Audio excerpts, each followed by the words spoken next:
Welcome back, folks, to the Week in 7 Questions, today with Katarína Mathernová from the European Commission. Katarína, you know the American turn of phrase, there goes the neighborhood. So what is happening in the EU's eastern neighborhood, for example, in Belarus? A lot of excitement in the eastern neighborhood. Many of the countries are either in an internal strife or even in an armed conflict. Belarus itself has displaying a remarkable amount of civic determination, and actually I'm very optimistic, perhaps not in an immediate future, but medium term about Belarus. Looking at Josep Borrell's visit to Russia, was it naive to assume the Kremlin would become cooperative? Naive would not be the word I would use, but I would use the word useful, because I think the trip of High Representative Borrell to Moscow convinced and showed to everyone that Russia currently and the current leadership is really not interested in collaboration and genuine cooperation with the West, with the European Union, that they are, I think, very much determined to sow discord and try to sow as much disunity into the European Union as possible.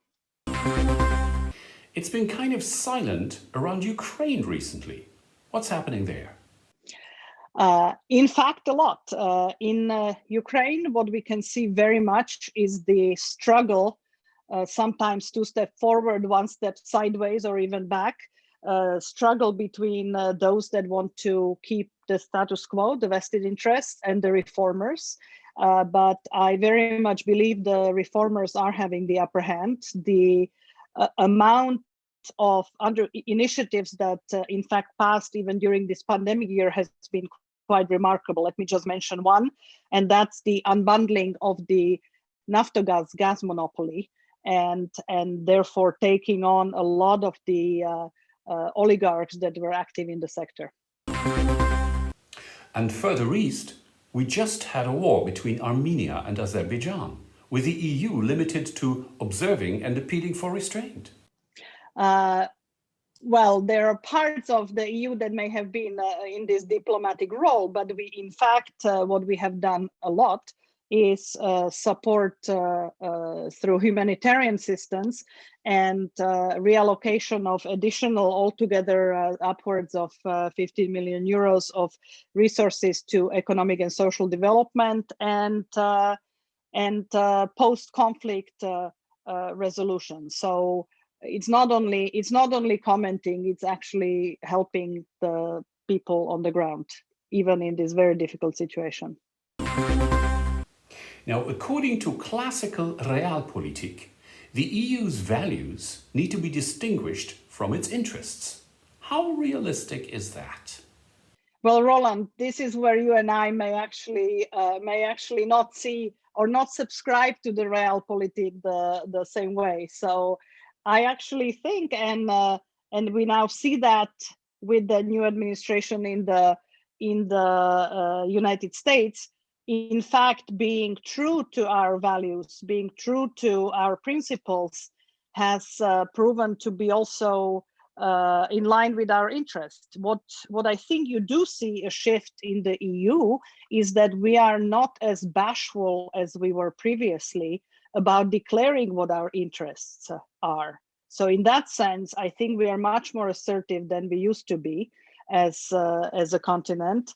But I fundamentally don't see a contradiction between with the values. Isn't it a problem for the EU that it can't back up its soft power by hard power and therefore often ends up with no power? I actually think that soft power can be strong power.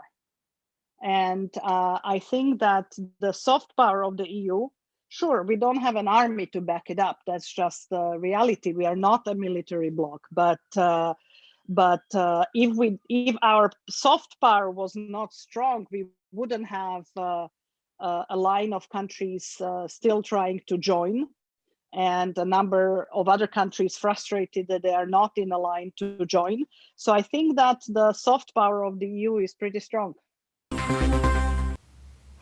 Katarína, you're Slovak.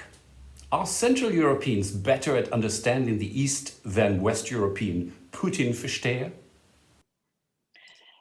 Well, I definitely think that having people like myself and other people from the region in the decision-making positions in the EU does help with the understanding of the East. I do think.